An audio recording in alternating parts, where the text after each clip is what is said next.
네.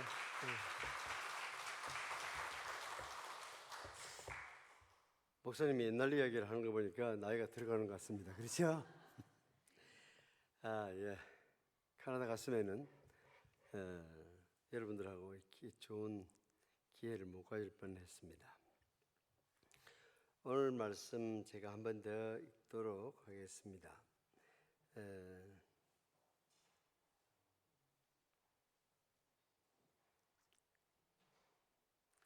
골로새서 조금 내려주시면 좋습니다. 그러므로 너희가 그리스도와 함께 다시 살리심을 받았으면 위의 것을 찾으라. 거기는 그리스도께서 하나님 우편에 앉아 계시느니라. 위의 것을 생각하고 땅의 것을 생각하지 말라. 이는 너희가 땅에 속한 너희가 죽었고 너희 생명은 그리스도와 함께 하나님 안에 감춰졌습니다. 우리의 생명이신 그리스도께서 나타나실 그때 너희도 그와 함께 영광 중에 나타나리라.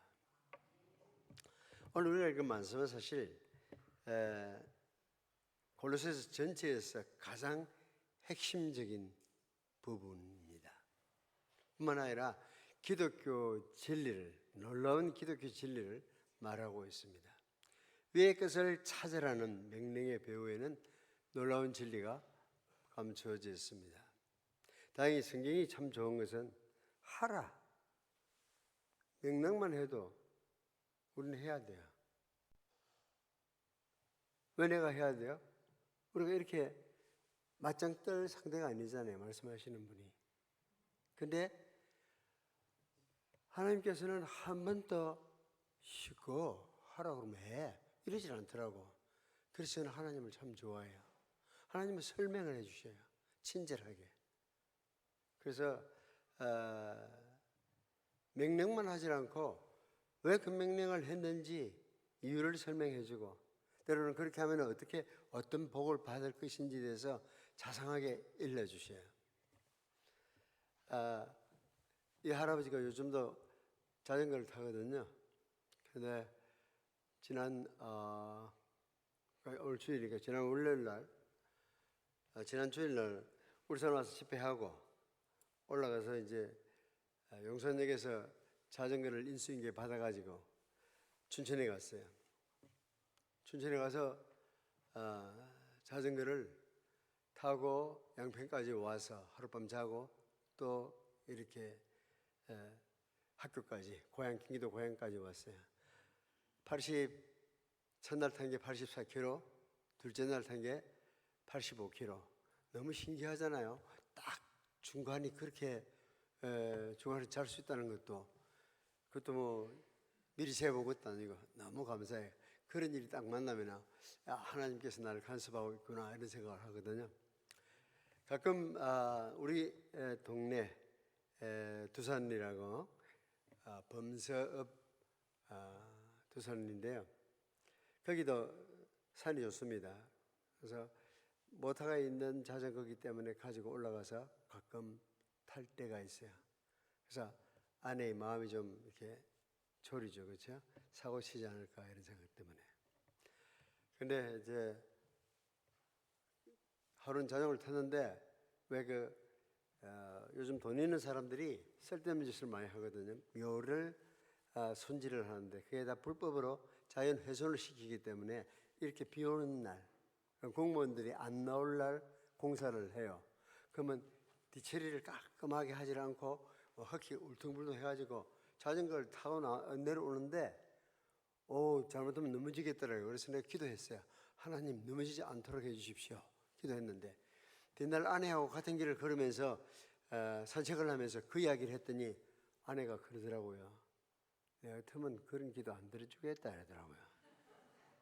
제가 알죠. 근데 그래서 제가 대답을 했어요. 나는 하나님이 당신 같지 않아서 너무 좋아. 왜 그렇게 위험한 자전거를 타면서, 산에서 타면서 넘어지지 않도록 기도를 하냐는 거죠. 안 가면 될 걸 가지고. 안 가면 될 사람도 많이 있어요, 세상에는. 근데 가면 더 행복한 사람도 세상에는 가끔 있습니다.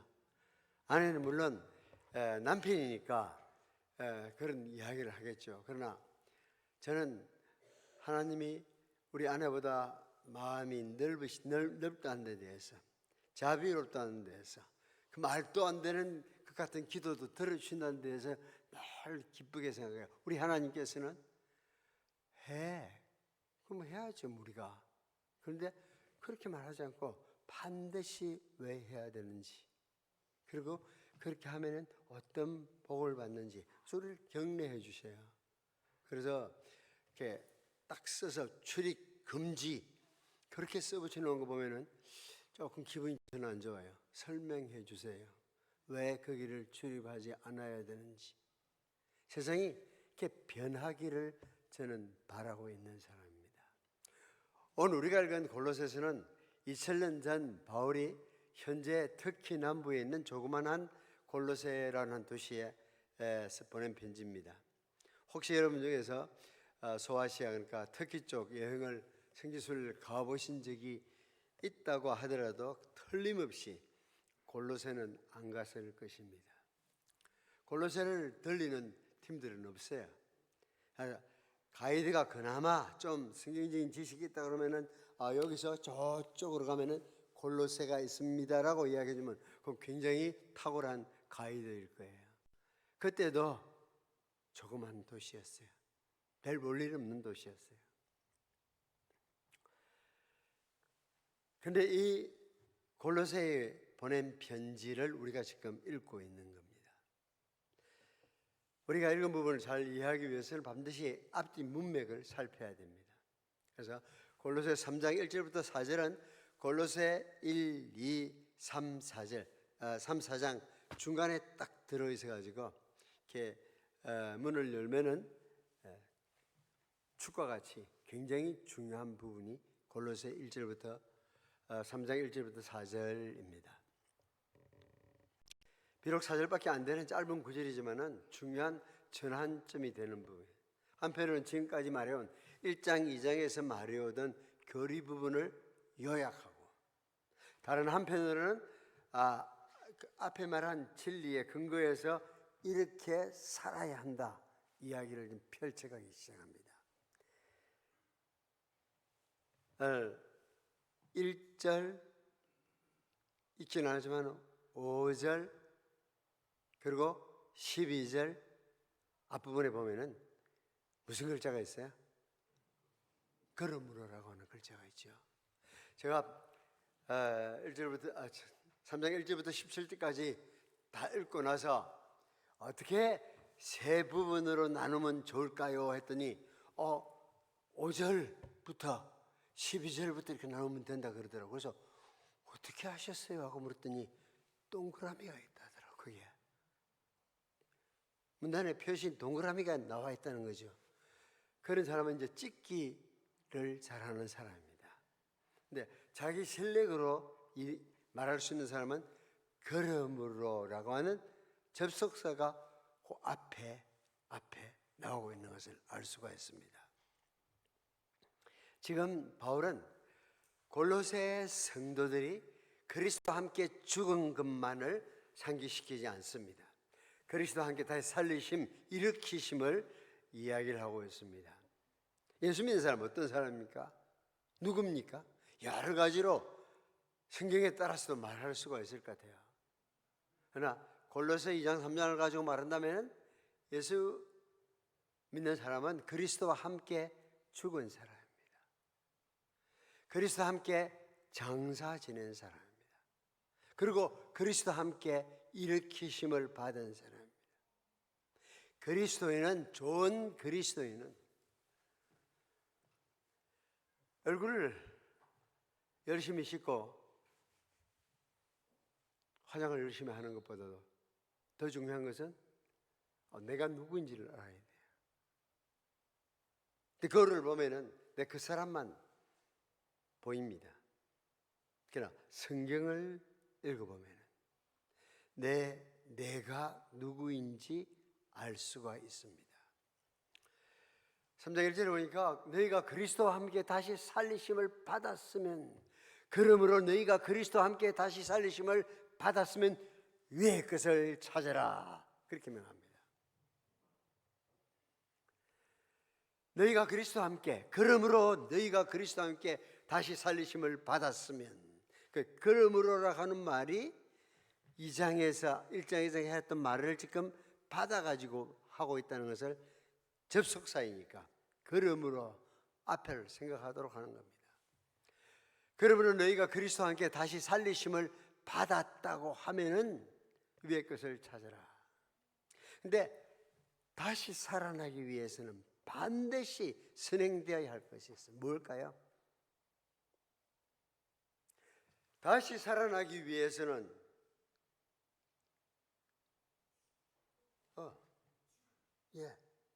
죽어야 돼.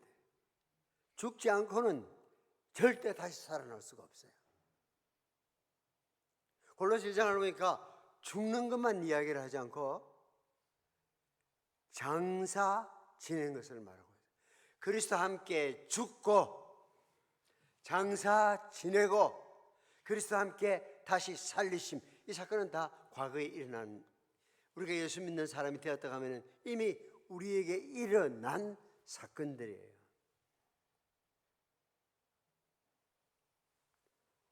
그리스도와 함께 죽었다고 하는 것은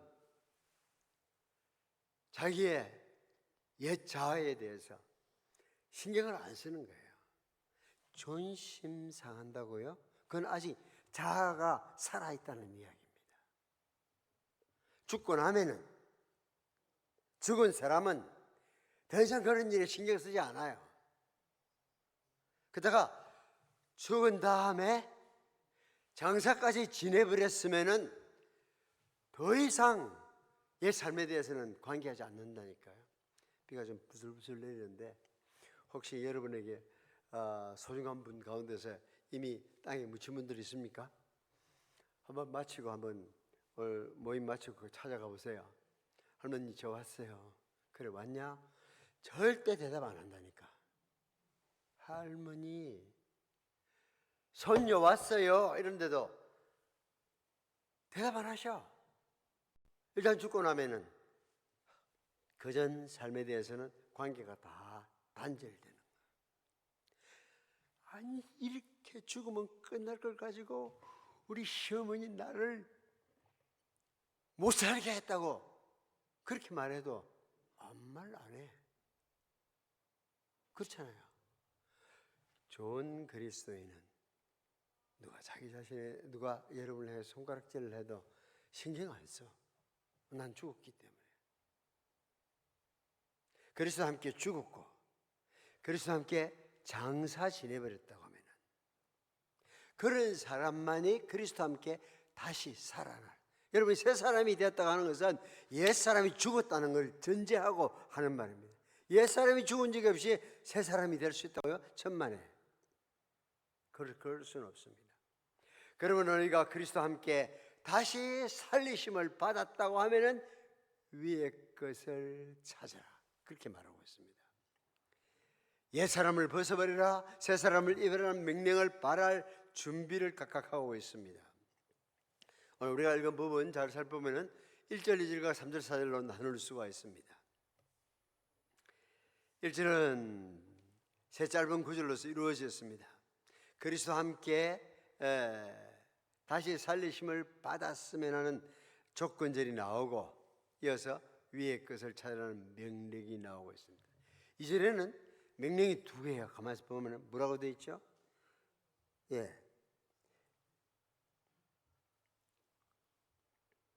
위의 것을 생각하고 땅의 것을 생각하지 말라. 그러니까 이게 지금 한 문장으로 이어나서 그런데 실제로는 두 문장이잖아요. 위의 것을 생각하라, 땅의 것을 생각하지 말라, 그렇게 되어 있거든요. 근데 바울은 보통 다른 곳에서는 하지 말라는 걸 먼저 말하고 하라는 것을 이야기하는데 여기는 반대로 땅의 것 생각하지 말아라, 그리고 위의 것을 생각하라, 그걸 먼저 하고 땅의 것을 생각하지 말라고 지금 말을 하고 있습니다.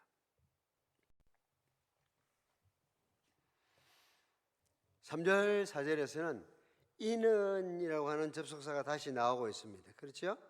이는 너희가 죽었고, 그렇게 해야 될 이유는 너희가 죽었고 너희 옛사람이 죽었고 너희 새 생명이 그리스도와 함께 하나님 안에 감추어져 있기 때문이다. 그래서 3절은 과거를 지향하는 동시에 현재를 가리키고, 반면에 4절은 과거, 현재가 아닌 미래를 말하고 있습니다. 자, 그러면은 왜 우리가 위의 것을 찾아야 하는지 이유를 차례대로 한번 살펴보겠습니다. 첫째 이유는 우리는 과거를 그리스도와 함께 했기 때문입니다. 제가 울산교회 와서는 세가족으로 만나는 일을 이래서부터 잘렸어요. 그건 하는 사람이 따로 있어가지고. 근데 서울에서 개척교회를 2개 하는 동안은 처음 딱 오는 사람은 제가 담당합니다. 그러면 제가 담당하면은 처음 나오는 사람과 말할 때 제가 반드시 묻는 게 있습니다. 과거를 물어보는 거예요. 데이트하는 사이에서는 과거를 묻지 마세요. 그걸 통할지 모르지만 나는 목회자로서 그 사람의 과거에 대해서 확인을 하지 않으면은 내가 목회적으로 도울 수 있는 길이 없어요. 그래서 과거가 어떤지를 물어보는 겁니다. 제가 묻는 과거는 단순해요. 제가 목회자로 살고 있는 걸 스스로 살펴보니까 꼭 한약방에 가서 약 짓는 거하고 같더라고. 진맥하는 거. 그렇게 언제 교회 처음 갔어요? 첫 발을 디뎌봤어요? 물어봅니다. 자, 여러분이 제가 사역하던 교회에 처음으로 온 사람이라고 생각해 보세요. 내가 질문할 테니까 스스로 질문 답변하면 되는 겁니다. 언제 교회에 첫 발을 디뎠는지 한번 생각해 보세요. 뭐 정확하게 기억 못할 수 있어요. 초등학교 다닐 때 성탄절에 갔습니다. 그렇게 생각할 수도 있고 뭐 어쨌든 좋습니다. 그럼 두 번째 질문은 그겁니다. 그런데 언제 기독교의 진리가 깨달아졌습니까? 언제 예수 믿는 것이 재미가 있었습니까? 두 번째 질문 드립니다. 사람 봐가지고 내가 질문을 어떻게 해야 될 것인지, 언제부터 할머니는 예수 믿는 게 재미가 있어졌어요? 그렇게 말 바꿔서 물을 수도 있어요. 그러나 교회 첫 발을 디딘가 하고 교회 다니는 것이 의미 있는 시작이 되었는지를 구별해서, 물론 어떤 사람은 집회에 갔는데 막 딱 이 서은교회 들어오는 순간부터 그냥 말로 설명할 수 없는 은혜를 받아가지고 눈물 콧물을 흘린 경우도 간혹은 있어요. 그렇지만 대체로는 처음 그냥 친구 가자 그럼 갔는데 한참 이렇게 다니다가 보니까 언제부터인가 귀에 말이 들리기를 시작했고, 찬송을 부르는데 내가 내 이야기 하는 것 같이 그렇게 은혜를 받을 수 있지 않습니까? 그래야 신앙생활을 시작한 거예요. 그래서 자기가 그러면 제가 또 세 번째 질문하죠. 그러면 형제님은 성경을 몇 번이나 읽어보셨어요? 창세기서부터 계시록까지 몇 번이나 읽어보셨습니까? 이렇게 물어보면은 어떤 사람들이 이렇게 대답하더라고. 예, 목사님, 저는 여기저기 많이 봤어요. 여기저기 많이 본 사람은 아무데도 제대로 안 본 사람입니다. 제가 이건 임상 실험을 통해서 10수년 동안의 임상 실험을 통해서 발견한 건데, 여기저기 많이 읽은 사람은 창세기부터 계시록까지 한 번도 안 읽어본 사람이 안 읽었다고 말하기가 미안해서 그런지 여기저기 많이 읽었다 그래요. 성경은 여기저기 많이 읽는 게 아니에요. 여기저기 콕콕 쪼아먹는 건 새들이, 비둘기가 먹이를 쪼아먹는 일이고, 성경을 읽으면 창세기부터 시작해서 계시록 22장까지 쫙 한번 달려줘야 해요. 물론 한 차례 통독을 했다 가지고 성경을 다 아는 사람 절대 없습니다. 그래도 한번 전체를 읽어보면은 모세 오경을 갈 때는 그 배경이 어딘지에 대해서 광야라는 것을 알 수 있을 겁니다. 창세기부터 한번 읽어야지 하고 결심했던 사람, 언제 시작하죠? 그런 결심을 보통은 신정에 하잖아요. 신정에 합니다. 신정에 하는데 이게 하다가 처음에는 이야기가 잘 넘어가는데 이게 출애굽기 초반까지는 그나마 갔어요. 근데 한 20장 넘어가다가 이게 좀 재미가 없다는 느낌이 들어요. 그러다가 출애굽기 뒷부분 아니면은 레위기, 민수기 가다가 그냥 길을 잃고 말아요.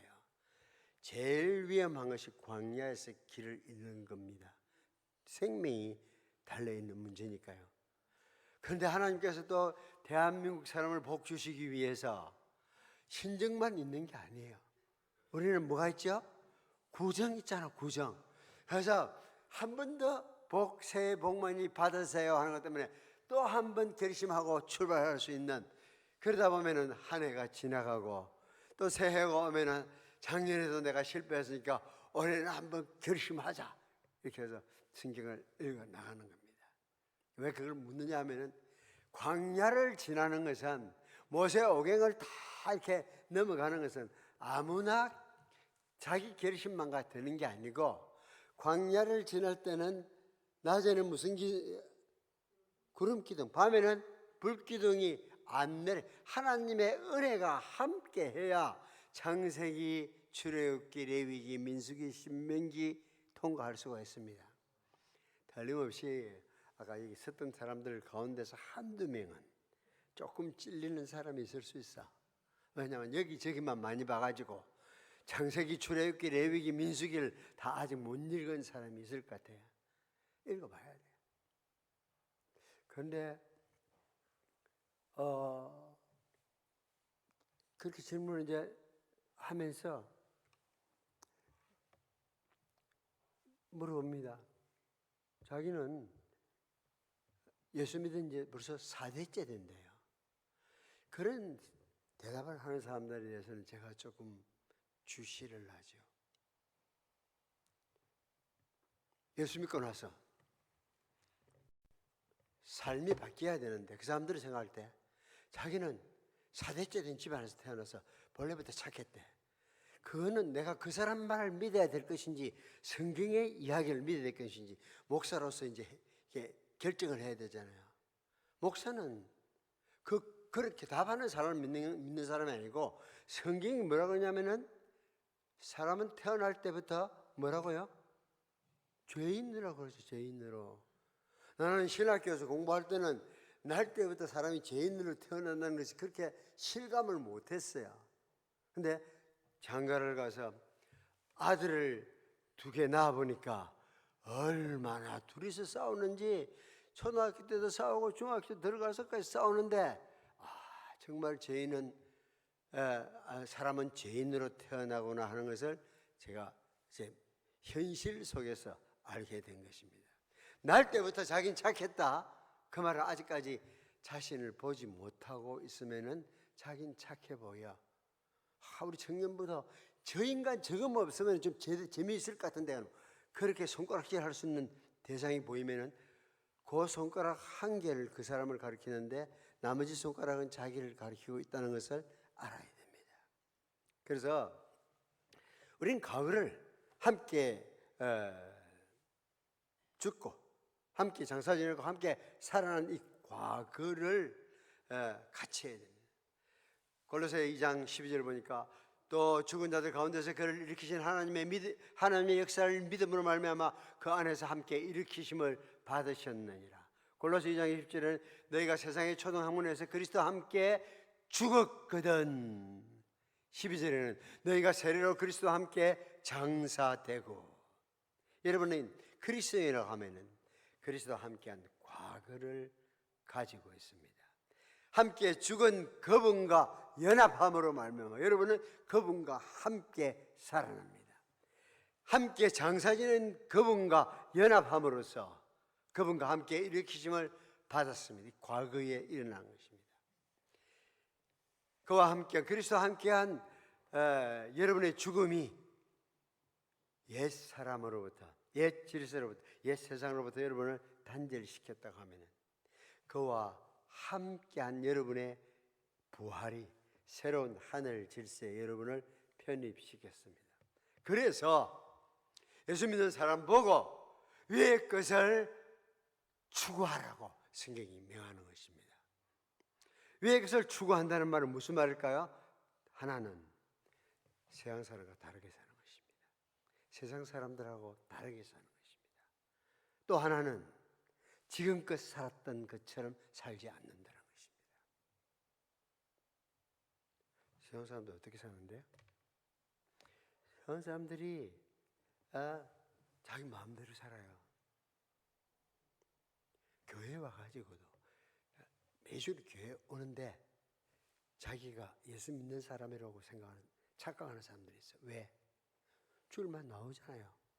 주일만 찬양도 하고 설교 듣잖아요. 근데 설교를 듣는데 괜찮네. 이거 내 장바구니에다가 주스 담아. 이것도 괜찮네. 내 장바구니에 주스 담아.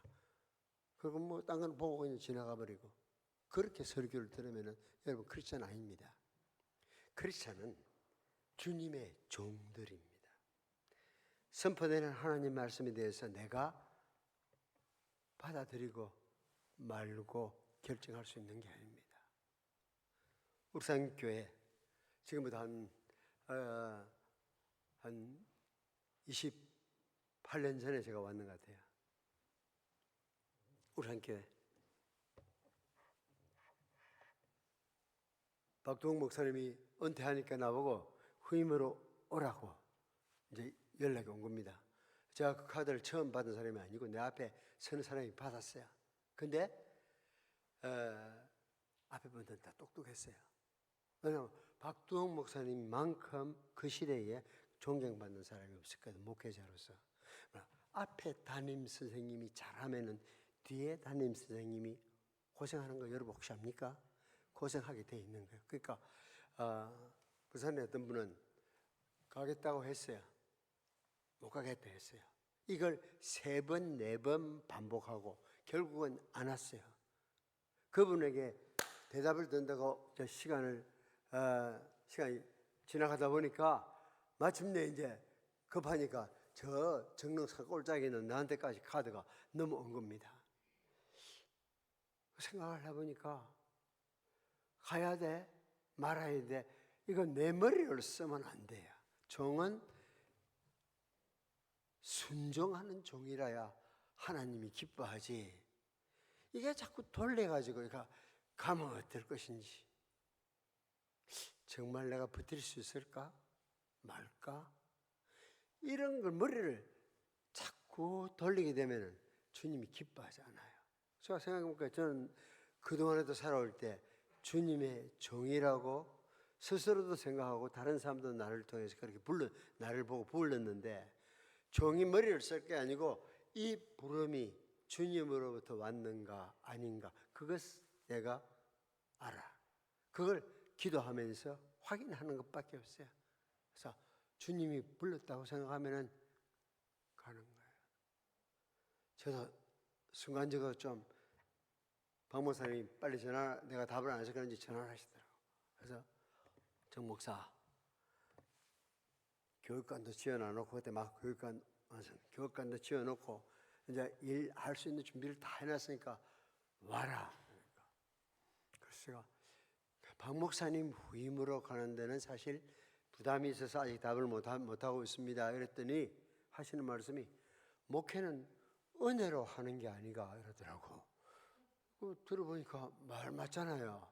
목회가 은혜로 하는 건데 아무리 훌륭한 분이 계셨다 하더라도 은혜가 있으면 그분에게 베푸셨다 하나님의 은혜만 있으면 일이 될 걸라 할 수 있다고 생각이 돼서 그래서 제가 온 겁니다. 근데 그건 이제 믿음으로 제가 받아들인 거고 현실 속에는 그렇게 만만한 게 아닙니다. 한 3년, 4년 지났을까요? 새해에 이제 새로운 계획을 짜야 되는데 연말이었어요. 연말인데 제가 이제 이 모임 하고 나서는 사임하려고 생각했으니까. 제가 이게 얼굴을 한 두서너 개 가지고 있으면은 딱 바꿔 가지고 하면 되는데 이게 안 돼 가지고 곤혹스러운 거예요. 그래서 할 수 없이 있는 그대로 내 심정을 이야기를 했어요. 이만큼 저만큼 해서 내가 오늘 이번 모임 하고 나면 나는 사임할 거다. 이러니까 이 친구들이 그러면 우리는 어쩌라고요? 이러더라고. 우리 목사님 보고 왔는데 그러면 우리는 어쩌라고요? 그래서 지도자가 되면은요 죽고 사는 게 지 마음대로 못해요. 죽는 것도 마음대로 안 되고 사는 것도 마음대로 안 되는 겁니다. 뭘 몰라서 캐나다 간다는 거지 자기 마음대로 캐나다가 미국에 갈 수 있습니까? 위에 어른이 딱 보고 있는데. 그렇죠?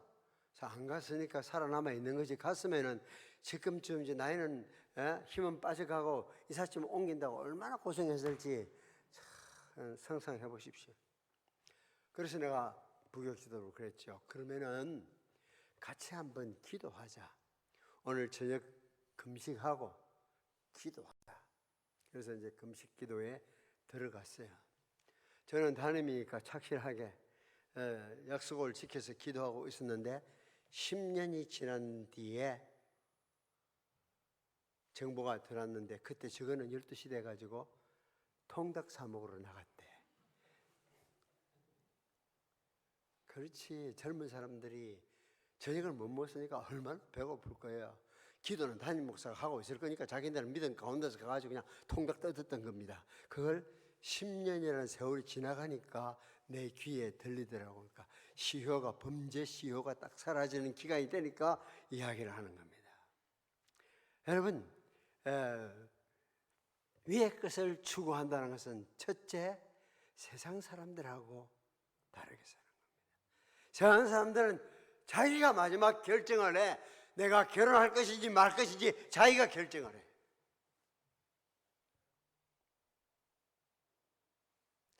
예수 믿는 사람은 하나님이 뭘 원하실까? 이게 최종 결정을 하는데 역사를 해야 되는데 내가 내 직장이 내 월급이 내 미래가 이런데 결혼해? 마라?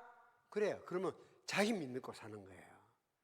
여러분이 하나님 명령을 순종하면은 난 성경을 읽으면 너무 기쁜 게 우리 하나님이 좀 스케일이 달라요.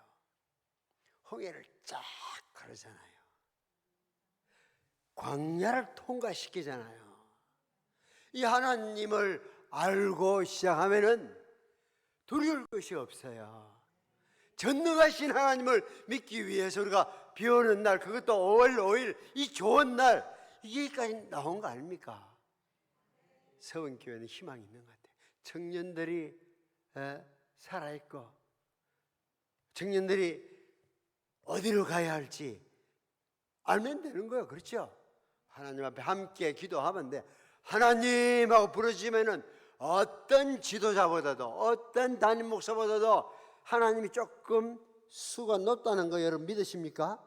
그러면 담임 목사님이 엉뚱한 카나다 카드를 꺼내서 그분 던져버리고 딱 우리 하나님이 주시는 답대로 가면은 그 길이 있는 겁니다.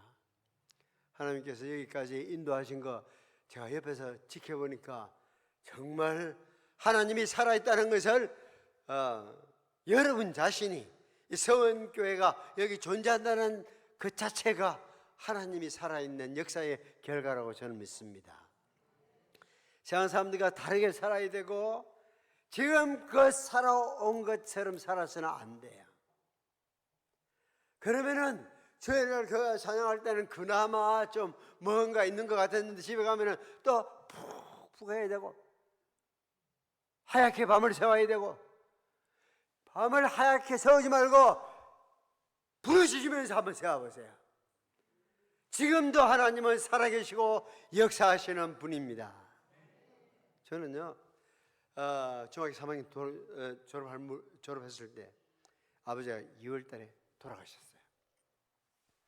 집회 갔다가 연락을 받고 집에 와보니까 아직 그대로 시신이 있는데 아들이 오니까 어머니가 16살 된 큰아들을 데리고 아버지 시신 옆으로 가더라고. 가니까 아버지가 눈을 뜨고 계셔요. 그러니까 어머니가 눈을 손으로 감기면서 눈 감고 가세요. 고아라도 하나님이 함께 하시면은 다 대학 가고 유학도 갑니다. 눈 감고 가세요 하고 눈을 감기는데 눈에서 눈물이 쭉 흐르는 것을 제가 봤어요. 그래도 아버지도 양심이 있지. 아이들 다 어린데, 그리고 두 번째 결혼인데 그 젊은 자기보다 띠동갑이 44살 되는 아내를 두고 가니까 어떻게 눈을 감고 가겠어요. 근데 어머니가 신앙의 사람이니까 눈 딱 감기면서 하나님이 계신다고. 그래서 제가 8년 유학을 마치고 오니까 어머니가 그런데 고향 한번 가자. 제 고향이 남해거든요. 그때는 예수교라고 발음하지 않고 야소교 그랬어요. 온 동네 문중이 야소교 믿어서 망한다고 그렇게 저주들을 했지만 야소교 믿어서 망하지 않았다는 것을 보여주고 싶었던 것 같아. 저 어릴 때부터 눈치는 있었거든요. 그래서 가자 그래서 한 말 않고 그냥 뭐 설탕인지 뭐 몇 병씩 사가지고 고향 방문했어요. 망하지 않았다는 것을. 동생도 대학 졸업하고 교사 되었고 큰아들도 박사 받아왔으니까 망하지 않았다는 것을 동네 사람들에게는 어머니가 확인해 주고 싶었다. 수 없는 핍박을 받았으니까 우리 하나님께서는 아직도 살아계십니다. 우리 하나님은 지금 살아계신다니까요. 그 하나님하고 같이 신앙생활을 하게 되면은요 날마다 찬양할 수밖에 없는 거죠. 기쁜 거죠. 얼굴이 꽃보다 더 아름다운 것이고 새보다 더 즐겁게 노래할 수 있는 것입니다. 믿지 않는 사람들은 희망이 없다고 생각해요. 얼마나 분석들 잘해내는지 연말마다 내 기억에는 지금 75입니다. 한 번도 새해에 대해서 그렇게 희망 있는 핑크빛 전망을 내놓은 경제학자들이 없어서 늘 이래서 어두울 것처럼. 그런데 우리 어머니 95세에 돌아가셨는데 그러시더라고요. 당신이 살았던 생애 중에서 지금이 제일 풍족하게 산다고. 전에는 너무 배고파가지고 이렇게 태풍이 한 불고 나면은 새벽부터 어두울 때부터 이렇게 길에 떨어진 나무 감이라도 주워가지고 와가지고 물에 담가가지고 배를 채웠어야 되는데 지금은 우리 동네에 와보면 가을에 와보면은요 우리 집 위에 감나무가 쫙 있는데 이게 그냥 이것도 아무도 따가는 사람이 없습니다. 얼마나 그걸 왜 먹어요? 이러잖아요. 제가 있는 학교도 뭐 앵두도 있고 또 뽕나무 열매도 있는데 나이가 든 사람들은 아니면 젊은 사람들은 쳐다보질 않더라고요. 이게 식생이 바뀌어버려서 세상이. 어쨌든 걱정하는 것은 전공으로 하는 사람들이 있으니까 그 사람들 다 맡겨주고 같은 업종에 뛰어들면 안 돼요. 거기는 이미 레드 오션이 되어 있으니까 걱정하는 거는 그거 다 맡기고 여러분은 전능하신 하나님을 바라보십시오. 지금껏 신앙없이 살아왔던 거 딱 청산하고 이제부터는 내가 하나님 한 분 바라보면서 가겠습니다. 하나님 내게 눈길을 주십시오. 하나님 한번 딱 쳐다보면 눈길 한번 주면 달라지는 거예요. 성경에 보면 그랬대요. 크게 하신가 능하게 하신가 부하게 하심이 누구한테 있다고? 하나님께서.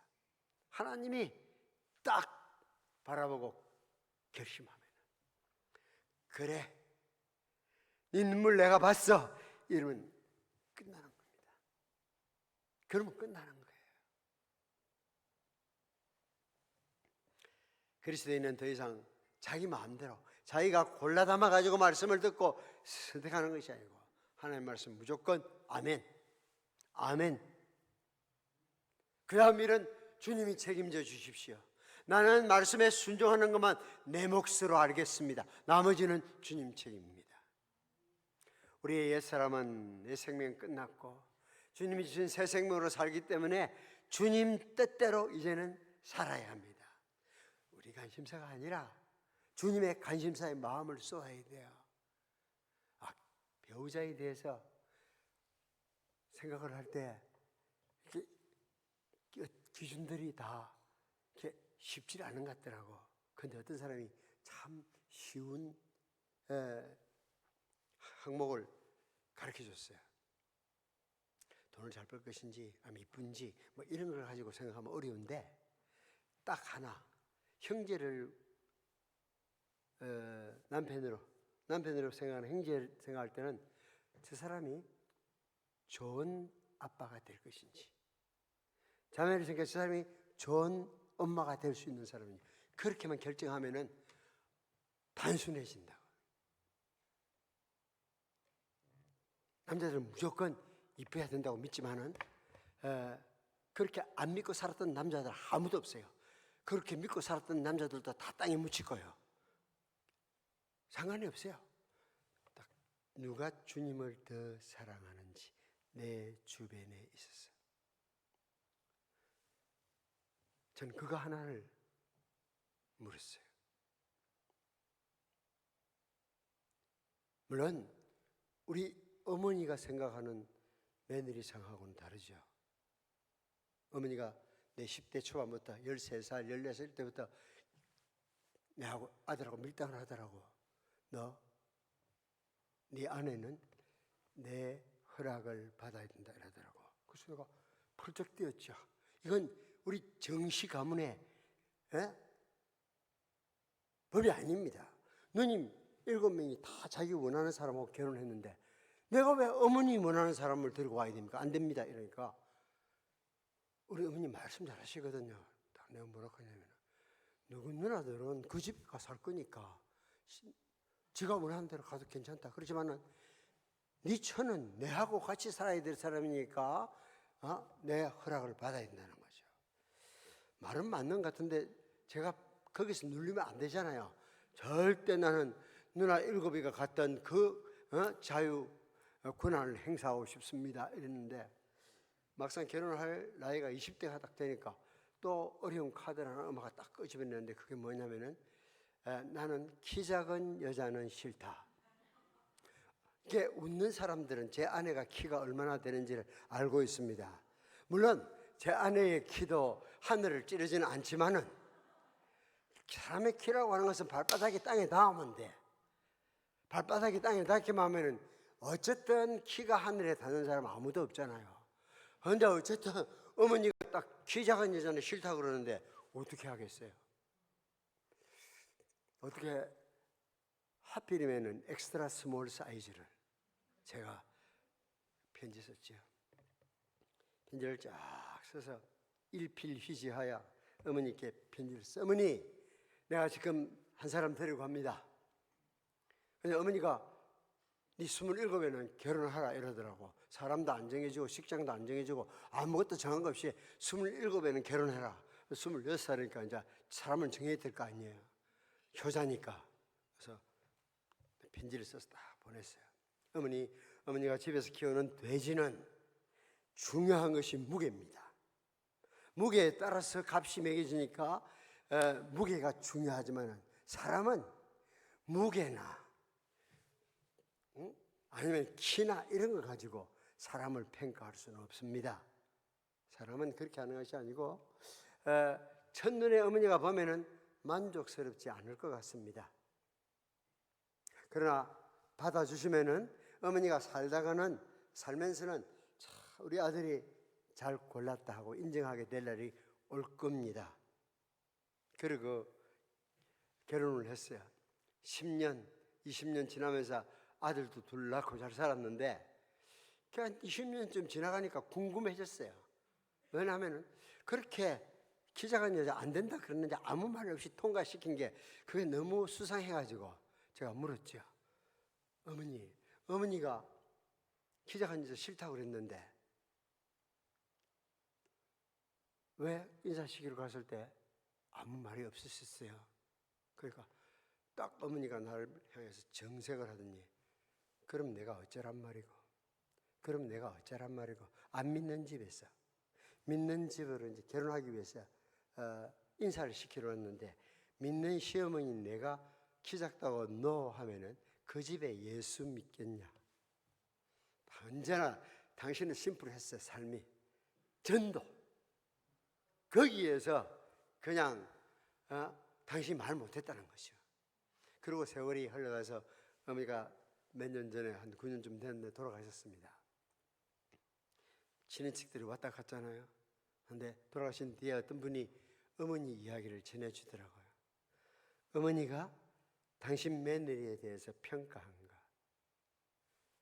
내 손에 꼭 맞는 골무 같았고, 골무를 모르는 사람들 많이 있겠지만 골무 같았고, 또 이렇게 술을 넣게 되면은 예전에 십자수 같은 거 이렇게 수태에 넣어가면 이게 수실이 지나치게 많지도 않고 모자라지도 않고 딱 맞는, 그래서 최상의 평가를 하고 갔다는 것을 돌아가신 뒤에 비로소 전해들었어요. 그래서 역시 아들의 말은 예언은 적중했구나. 나는 무조건 내하고 갖다 붙이니까, 그렇죠? 아들이 말했던 대로 어머니가 만족하시긴 했구나. 어떤 옛 생명은 끝났고 새 생명으로 사니까 주님 뜻대로 이제는 살아야 됩니다. 우리 관심사가 아니라 주님 관심사에 마음 쏟아야 합니다. 생명 구하는 일, 복음 전하는 일에 마음을 다해야 합니다. 위의 것을 찾으라고 이야기하는 것은 우리가 완전하지 않다는 것을 의미하고 있습니다. 계속해서 관심을 쏟아라는 겁니다. 방향을 순간마다 재조정하라는 겁니다. 이 세상 썩어질 것을 지향해서는 안 됩니다. 좀 더 가치 있는 방향으로 나아가야 합니다. 위의 것을 찾으라고 이미 지명하셨어. 방향을 주님이 설정하셨어. 그러니까 내 오늘의 삶이 그 주님의 방향과 맞는지 맞지 않는지 늘 날마다 재조정하는 것이 큐티 시간이에요. 기도하는 시간이에요. 하늘을 향해 계속적 노력을 쏟아야 합니다. 우리는 위를 향해서 시선을 늘 돌려야 합니다. 위를 향해서 위를 응시하게 되면 거기 뭐가 있다고요? 거기는 1장 마지막, 거기는 그리스도께서 하나님 우편에 앉아 계시느니라. 자세히 보니까 거기에 하나님 우편에 그리스도께서 앉아 계시잖아요. 우리의 시선에 그분만이 들어오면은 여러분의 삶은 놀랍게 변화합니다. 여러분이 상상하지도 않았고, 여러분이 기도하지도 않았고, 여러분이 구하지도 않았지만은 하나님이 여러분에게 부어주시는 삶은 스케일이 다릅니다. 하나님이 여러분에게 주시려고 마음 딱 먹으면은 막을 자가 세상에는 없는 겁니다. 누가 여러분 하나님이 하시고자 하는 일을 막을 수가 있겠어요? 여러분의 오늘 소원이 뭔지 모르지만은, 구체적인 소원을 내가 모르지만 정말 하나님 뜻대로 살고 싶으면 삶을 주께로 맡기십시오. 그리스도께서 죽은 자들 가운데 일으키심을 받았습니다. 무덤에서 나와서 하늘에 오르셨습니다. 하늘에 오르서 하나님 우편에 앉아 계십니다. 보좌에 앉아서 지금 온 세상을 통치하고 있습니다. 그리스도께서 하나님 우편에 앉아 계신다는 사실에 사도행전 사도들의 설교를 보면은 통치자는 그리스도이다. 세상은 팍스 로마나 로마의 평화를 외치고 있었고, 세상은 시즈가 다스리는 것처럼 가이사가 우리의 주이다, 가이사가 큐리오스다고 이야기하지만 그리스도인들은 예수께서 주님이시라고 고백하는 사람이 그리스도인들이었습니다. 우리가 자주 고백하는 전능하신 아버지 하나님 우편은 무엇을 의미합니까? 아버지의 오른편에는 언제나 유대인이든지 헬라어든지 그 문화권에서는 존경과 능력의 장소고 영광과 행운의 장소입니다. 하나님 보좌 우편에 주님이 계신다. 온 세상의 우주의 중심에 앉아 계시고 통치하시는 분은 우리 주님이시다고 고백하는 겁니다. 그래서 사도신경 고백할 때 전능하신 하나님 보좌 우편에 앉아 계신다고 이야기를 하잖아요. 그렇게 외우면서도 앉아 계신다고 하는 말이 무슨 말이냐 물으면은 기도한대. 거기서 기도하면은 앉아 있지 말고 보좌 우편에 앉아가지고 기도하면 안 됩니다. 그림이 이쁘지 않잖아요. 보좌 앞에 무릎 꿇고 기도해야 그림이 이쁘게 나오잖아요. 거기 위에 앉아 계신다는 것은 통치자로 계신다는 이야기입니다. 그리스도께서 하늘 최고 권자에 앉아 계신다는 거 딱 기억하세요.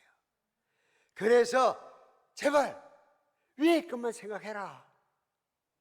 땅에 거 생각하지 말아라. 1절에는 찾으라고 이야기하다가 2절에 가가지고는 생각하라.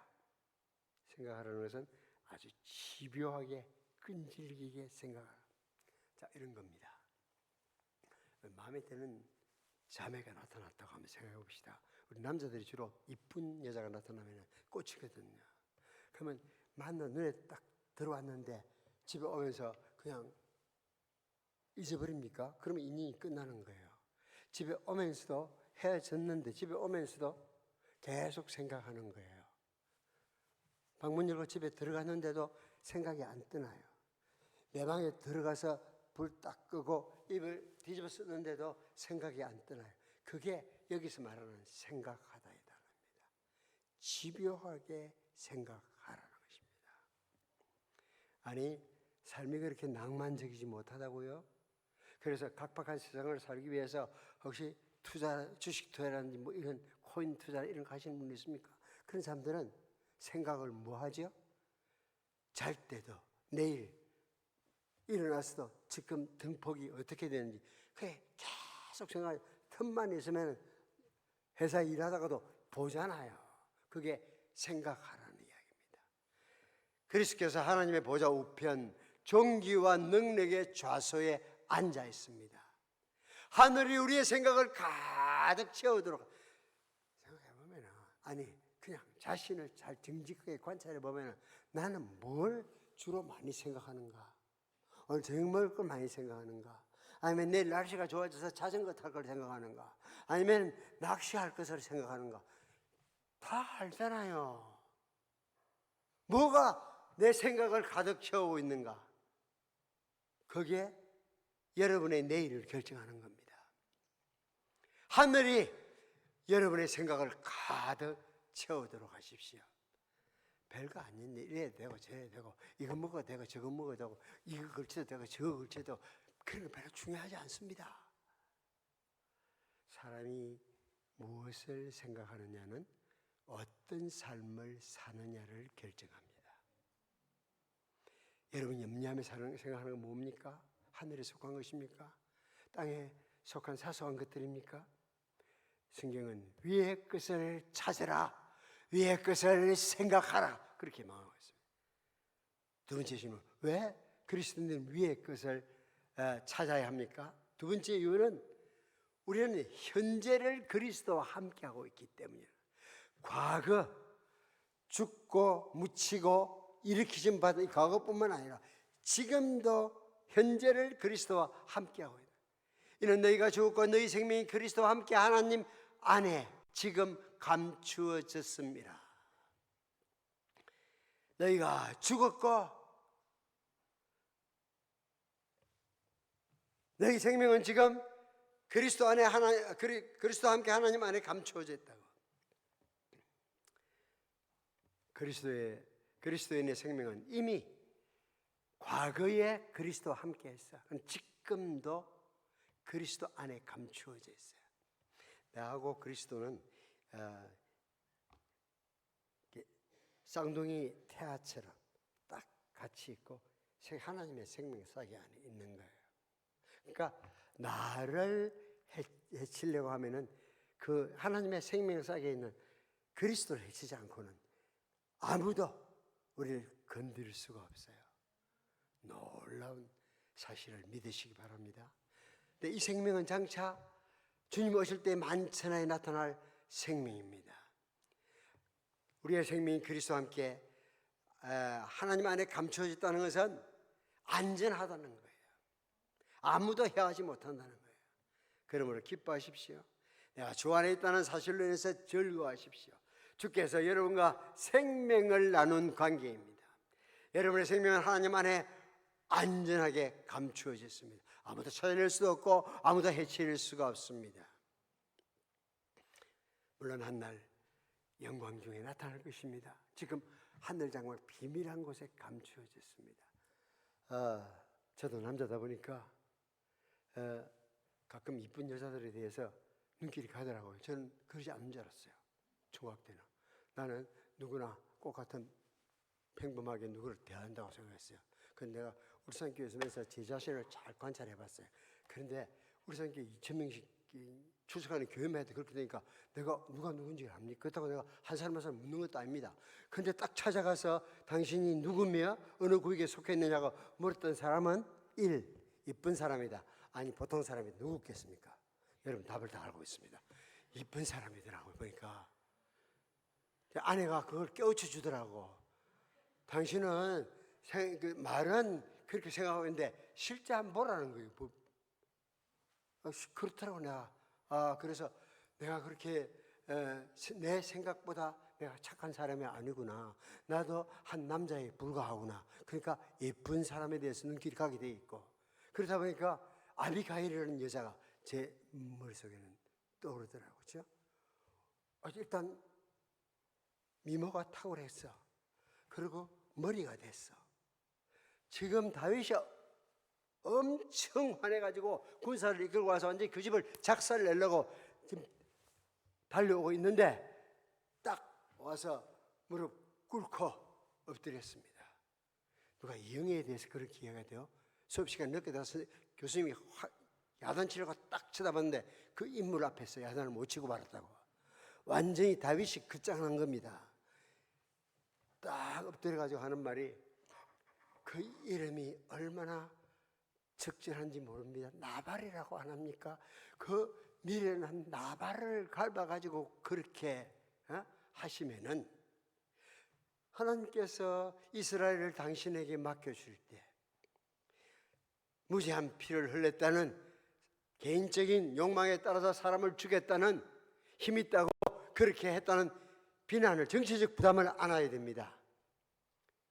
내 주의 생명은 하나님의 생명싸개 안에 있습니다.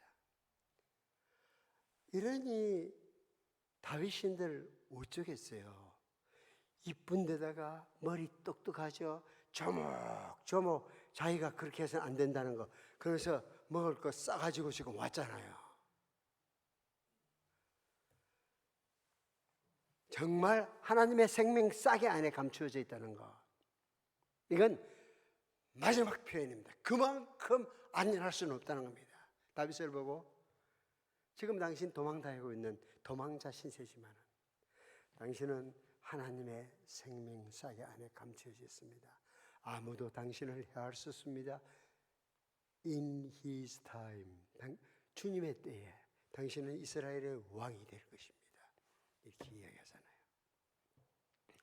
세상은 여러분을 알지 못합니다. 아니, 여러분 자신도 여러분을 모릅니다. 벤겔이라고 하는 성경학자는 목사는 그렇게 이야기를 했어요. 세상은 그리스도를 알지 못하고 그리스도인도 잘 알지 못합니다. 그리고 그리스도인 자신도 자신을 충분히 알지 못합니다.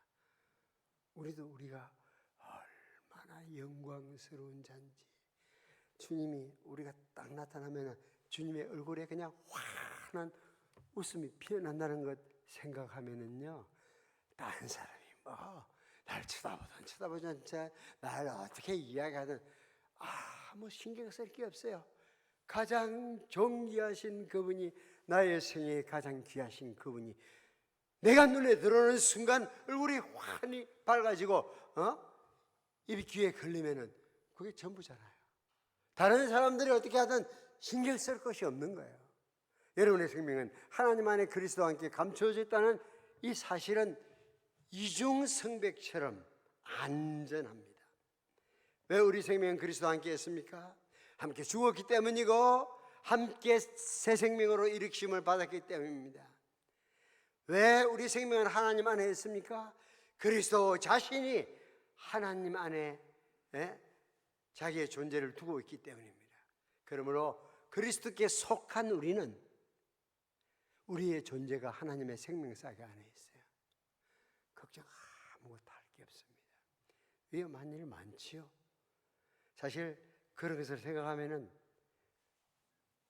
밤에 잠을 잘 수 없을 만큼 사람들이 얼마나 죽음 앞에서 두려워했는지 2, 3년 동안 코로나 시대 보셨죠? 코로나 시대 마스크를 그렇게 하고 다니는 것은 그게 죽기 싫었습니다. 그러나 우리가 하나님이 우리의 생명의 주인이라고 알면은 근래도 치료하실 것이고, 아니 코로나로 데려가시려고 작정했으면은 하나님이 우리를 데려가실 방법이 코로나 한 가지 방법밖에 없겠어요? 수천 가지 방법이 있잖아요. 걱정하실 수 없는 겁니다. 그렇게 우리 살아갈 수 있습니다. 지금 여러분 어디 있다고요? 하늘 보좌에 그리스도와 함께 앉아 있습니다. 에베소 6장 2장 6절을 보니까 함께 일으키사 그리스도 예수 안에서 함께 하늘에 앉히시니, 여러분 이미 여기 서원교회 장의자에 앉아 있는 사실이 팩트인 것 이상으로 하늘 보좌에 예수 그리스도와 함께 앉혀져 있습니다. 앉히시니, 우리말 번역이 현재니까 보이는데 이미 앉히셨으니, 영어로 읽어보세요. 그렇게 되어 있습니다. 여러분들은 그리스도 예수와 함께 하늘에 이미 앉아 계신 분입니다. 어디서 사물을 보느냐에 따라서 달라져요. 저는 초등학교, 옛날에 다녔던 초등학교, 경상남도 남해군 설천 국민학교를 가봤어요.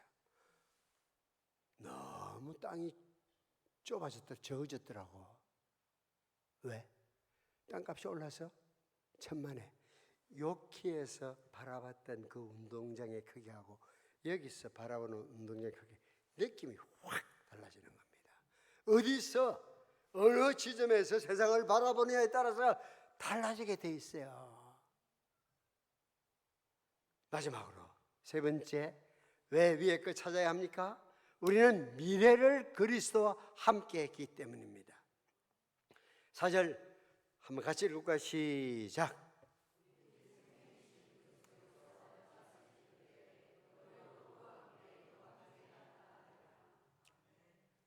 놀랍고도 생생한 언어로 우리의 미래에 대해서 말합니다. 나타나시는 순간에, 영광 중에 그리스도께서 나타나시는 순간에 우리도 영광 중에 나타날 소망이 있습니다.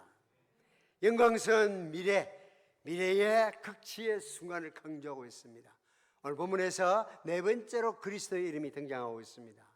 그리스도의 인내 진정한 자아는 그리스도 안에서만 발견됩니다. 우리의 생명이신 그리스도라고 말합니다. 앞에는 그리스도와 우리가 한 쌍태, 이렇게 생명체 안에 같이 있다고 이야기했는데, 4절에서는 그 정도가 아니고 우리의 생명 그 자체이신 그리스도.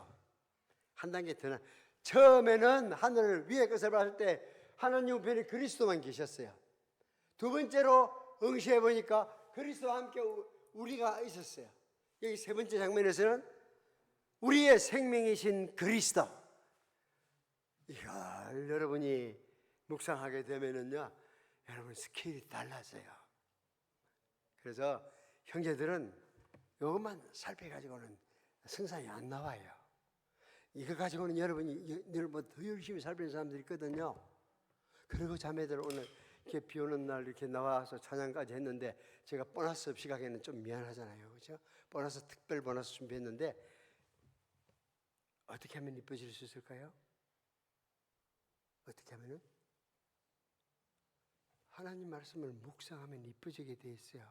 아니, 성경에 나타나시는 그리스도를 사모하면은요, 여러분이 이뻐지게 돼 있다니까요.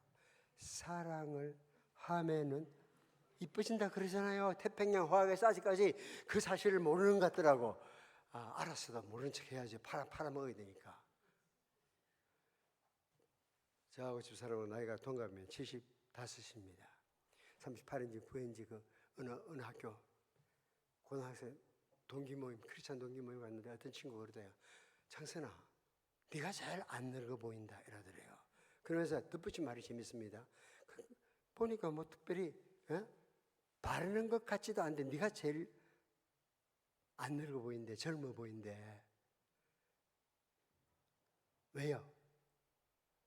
묵상을 하잖아요. 날마다 묵상을 하는데 그 요즘 시행한 게 아니라 옛날부터. 그래서 우리 첫째 손녀가 태어났을 때 둘째 여기 태어난다고 저엄마가 와서 병원에 있는데 첫째를 맡겨놨는데 어느 날 보니까 매일 성경을 거꾸로 딱 들고 앉았더라고. 글자를 모르니까. 근데 할머니가 보니까 책을 들고 앉아있으니까 그걸 거꾸로 딱 들고 앉아있는 거예요. 그 아이가 어릴 때부터 지금 대학을 졸업했는데 날마다 주님을 사모해 보세요. 그러면은 자매들은 이뻐질 수밖에 없어요. 이뻐진다는 것은 여성들에게서는 아주 톱 프라이오리티 같아요. 관심사에. 제가 미국에 처음 갔다 오면서 70 넘은 어머니를 위해서 비타민 A부터 시작해서 G까지 다 들어있는 종합 비타민을 사가지고 왔는데 보시더니 일치놓더라고. 지금 왜 아들이 처음으로 미국 가가지고 그래도 신경 써가지고 골론 영양제인데 저라는가 했더니 말씀을 하시는데 영양크림 이야기를, 미제 영양크림. 나는 그때 들었지만 지금도 잊어버렸어. 그때도 알지 못했고. 와, 그때 내가 엄청 어머니한테서 감동했습니다. 저 70대 나이에, 저 70대에도 이뻐지기를 원하는 것은 여성의 본능이구나. 그분께서 85이 넘어가면서 나보고 이야기를 하더라고. 외롭다. 요새는 외롭다.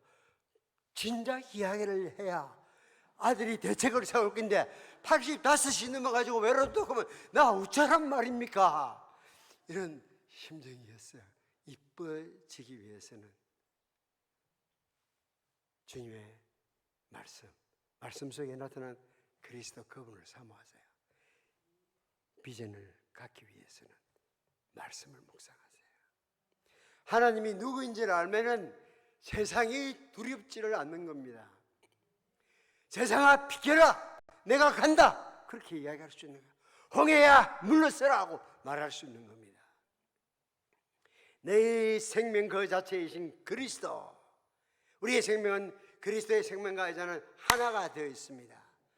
이는 내가 사는 것이 그리스도에 죽는 것도 유익함이라. 이는 그리스도에서 내는 생명의 삶, 성령의 법이 죄와 사망의 법에서 너를 해방하였습니다. 내가 그리스도와 함께 십자가에 못 박혔느니 이제는 내가 산 것이 아니로 오직 내 안에 그리스도께서 사신 것이라. 이제 내가 육체 가운데 사는 것은 나를 사랑하사 나를 위하여 자기 몸을 버리신 하나님의 아들을 믿는 믿음 가운데 사는 것이라. 아들이 있는 자에게는 생명이 있고 아들이 없는 자에게는 생명이 없습니다. 너희로 하여금 너희에게 생명이 있음을 알게 하려 함이라고 요한일서 편지를 쓰고 있습니다. 제가 시간을 들여서 여러분들에게 말하는 것은 여러분이 그리스도인이라고 하면 여러분 안에는 새로운 생명, 샘솟는 생명이 있습니다. 그와 함께 영광 중에라고 하는 단어를 사절에서는 강조하고 있습니다. 그의 나타남은 영광 가운데 나타나는 사건이고 동시에 여러분의 나타남도 영광 가운데 나타나는 사건인 것입니다. 사랑하는 자들아, 우리가 지금은 하나님의 자녀라. 장래에 어떻게 되겠어 아직 나타나지 아니하였으니라. 그가 나타내심이 되면 우리가 그와 같을 줄 아는 것은 그의 계신 그대로 볼 것을 인함이니라. 우리의 시민권은 하늘에 있는지라. 거기로서 구원하는 자 주 예수 그리스도를 기다리노니 그가 만물을 자기에게 복종케 하실 수 있는 자의 전능자의 역사로 우리의 낮은 몸을, 우리의 비천한 몸을, 우리의 썩어질 몸을 자기의 영광스러운 몸의 행체와 같이 병케 하시리라 말씀했습니다. 왜 우리 위의 것 찾아야 합니까? 왜 우리는 하나님의 보좌 우편에 계신 그리스도를 응시해야 합니까? 왜 우리는 하늘의 것을 마음 두고 살아야 합니까? 본문이 분명하게 과거, 현재, 미래를 그리스도와 함께 했기 때문이라고 말합니다. 새로운 삶을 살고 싶습니까? 그리스도의 죽음, 그리스도의 장사, 부활이 여러분을 위해서입니다. 안전한 삶을 살고 싶습니까? 그리스도와 함께 하나님 안에 감춰진 생명이 있다는 거 믿으시기를 바랍니다. 영광스러운 미래를 가지시기 원합니까? 지금 그리스도를 영접하십시오. 거룩하신 아버지, 오늘도 사랑하는 형제자매들과 함께 영광스러운 주의 말씀을 살필 수 있는 시간 주셔서 감사합니다. 주께서 시작하게 하셨던 시간마다 아버지의 영광을 드러내 주시옵소서. 예수님 이름으로 기도합니다.